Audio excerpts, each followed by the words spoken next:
आता बघूयात आणखीन एक मोठी घडामोड। अखेर काँग्रेसचा निर्णय झालाय, झालाय। मुंबई महापालिका निवडणुकीत काँग्रेस स्वबळावर लढणार आहे। विवाद नको, विकास हवा हा नारा घेऊन काँग्रेस मुंबई महापालिकेच्या रणांगणात उतरणार आहे। कांग्रेस पार्टी इस बार चुनाव अकेले लड़ रहे हैं। कांग्रेस पार्टी इस बार चुनाव अकेले लड़ रहे हैं। मुंबई महापालिका निवडणुकीसाठी काँग्रेसने स्वबळाचा नारा बुलंद केलाय। त्यामुळे आता मुंबईच्या निवडणुकीत काँग्रेस ठाकरेंच्या शिवसेनेचा हात सोडणार असल्याचं आता स्पष्ट झालंय।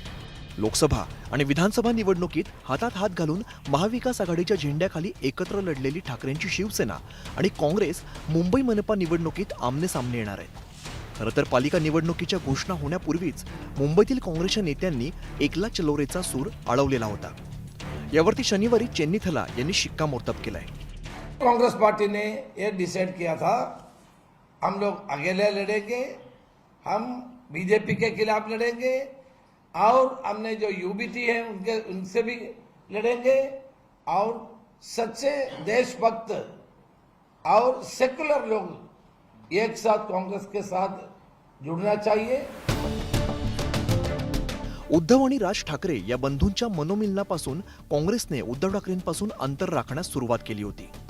परप्रांतीयांविषयी मनसेच्या आक्रमक भूमिकेचं कारण काँग्रेसनं पुढे केलंय। मनसेला सोबत घेण्यास मुंबईतील उत्तर भारतीय मतदार आपल्यापासून दूर जातील अशी भीती काँग्रेसला आहे। मुंबईतल्या अनेक मतदारसंघात हिंदी भाषिक मतदारांचा दबदबा आहे आणि म्हणूनच मुंबई काँग्रेसने ठाकरे बंधूंशी आघाडीला विरोध केला। आमचा प्रयत्न आहे पूर्णपणे की या वेळेला मुंबईचे इलेक्शन जे आहे धर्म, प्रांत, भाषा याच्या विवादात न पडता, विवाद नको, आता आम्हाला विकास पाहिजे या मुद्द्याच्यावर आम्ही येणाऱ्या काळामध्ये काम करणार आहोत। आणि या व्यतिरिक्त ज्या आघाड्या आम्हाला करायच्या त्या सर्व आघाड्या संदर्भात चर्चा झाली। जे समविचारी पक्ष आहेत त्यांच्याबरोबर जाऊन, जसं मी मगाशी पण आपल्या सगळ्यांना सांगितलं की काही आरपीआयच्या गटाने अगोदरच सपोर्ट केलेला आहे। काँग्रेसने ठाकरेंची साथ सोडल्यानंतर राजकीय वर्तुळात विविध प्रतिक्रिया उमटतायत। बिहारचा निकाल जर काँग्रेस बघत असेल तर त्याच्यावरनं काहीतरी धडा घेईल असं आम्हाला वाटतंय। पण त्यांची जर इच्छा तशीच असेल तर आम्ही ऑलरेडी आघाडीबरोबरच आहोत। जे सोबत येतील त्यांच्या सोबत, नाही येतील त्यांना सोडून। महाराष्ट्राच्या विधानसभेच्या निवडणुकीमध्ये तिघेही एकत्र आले होते, पण तिघांना एकत्रितपणे पण 50चा आकडा गाठता आला नाही। त्यामुळे एकत्र आले तरी काही फरक पडत नाही, वेगळे लढले तरी काही फरक पडत नाही। कुणी एकत्र आलं, कुणी एकत्र नाही आलं याने काहीच फरक पडणार नाही, कारण मुंबईकरांचा निर्णय हा पक्का आहे आणि मुंबईकरांनी आपला निर्णय केलेला आहे। काँग्रेसचा जो पारंपरिक जो मतदार आहे तो काँग्रेसला मिळेल आणि संपूर्ण मुस्लिम आणि त्यांचे पारंपरिक मतदार हे काँग्रेसकडे वळाल्यामुळं शिवसेनेपासून तो शिवसेनेकडे वळणारा जो मतदार आहे तो त्यापासून दुरावला जाईल आणि त्यामुळे निश्चितरित्या महायुतीला या सर्वाचा फायदा होईल।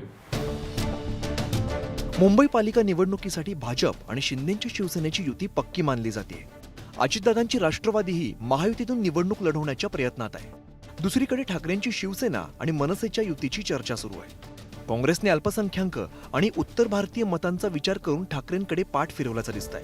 त्यामुळे आता महायुती आणि विखुरलेले विरोधी पक्ष असं चित्र मुंबई महानगरपालिका निवडणुकीत मतदारांना पाहायला मिळणार आहे। आणि अर्थातच निवडणूक